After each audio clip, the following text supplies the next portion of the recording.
இது போன்ற சுவாரஸ்யமான புது புது தகவல்களை தெரிஞ்சுக்க தமிழ் ஜனம் சேனலை உடனே சப்ஸ்கிரைப் பண்ணிக்கோங்க.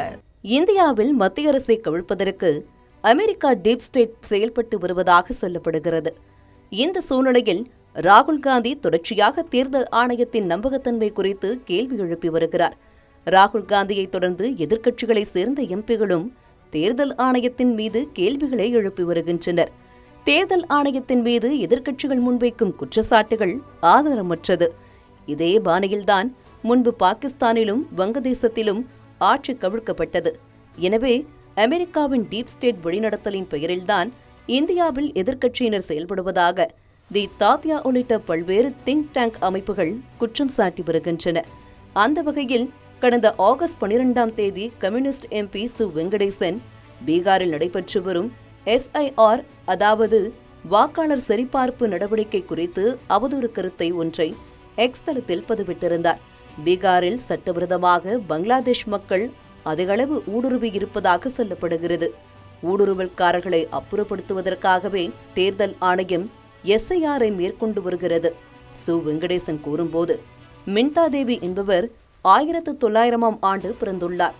SIR சரிபார்ப்பில் அவரது பெயருக்கு தேர்தல் ஆணையம் வாக்குரிமை அளித்துள்ளது.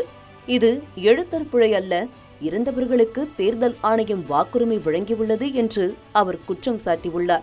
இதைத் தொடர்ந்து மின்தா தேவியின் புகைப்படம் பொறிக்கப்பட்ட டி-ஷர்ட்டுகளை அணிந்து ராகுல் காந்தி, பிரியங்கா காந்தி உள்ளிட்டோர் தேர்தல் ஆணையத்திற்கு எதிராக போராட்டங்களை நடத்தினர்.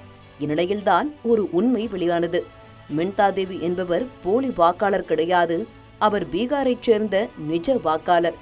அவருடைய பிறந்த ஆண்டு 1990 என்பதற்கு பதில் 1900 என்று தவறாக பதியப்பட்டு விட்டது. அதுதான் குழப்பத்திற்கு காரணம்.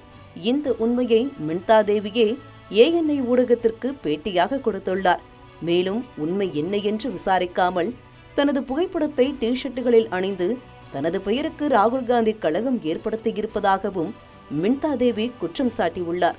இந்த அனைத்து தகவல்களையும் திரட்டி போட்டு ஃபேக்ட்ஸ் அண்ட் பெர்ஸ்பெக்டிவ்ஸ் என்ற ஃபேக்ட் செக் ஊடகம் கம்யூனிஸ்ட் எம்பி சு வெங்கடேசன் போட்ட எக்ஸ் தள பதிவு போலி என்பதை நிரூபித்து உள்ளது. ஏற்கனவே ஆதித்யா ஸ்ரீவஸ்தவா என்ற நபர் போலி வாக்காளர் என்று ராகுல் காந்தி வைத்த குற்றச்சாட்டு பொய்யானது என்று ஆதித்யா ஸ்ரீவஸ்தவாவே நேரடியாக விளக்கம் கொடுத்தார். தொடர்ந்து மின்தா தேவி விவகாரத்திலும் காங்கிரஸ் மற்றும் கம்யூனிஸ்ட் கட்சிகள் மூக்குடைந்துள்ளனர். இதனால் தேர்தல் ஆணையத்தின் மீது எதிர்க்கட்சிகள் முன்வைக்கும் குற்றச்சாட்டுகள் போலியானது என்பது உறுதியாகியுள்ளதோடு எதிர்க்கட்சிகள் மீது வாக்காளர்களும் கடும் அதிருப்தியில் உள்ளனர்.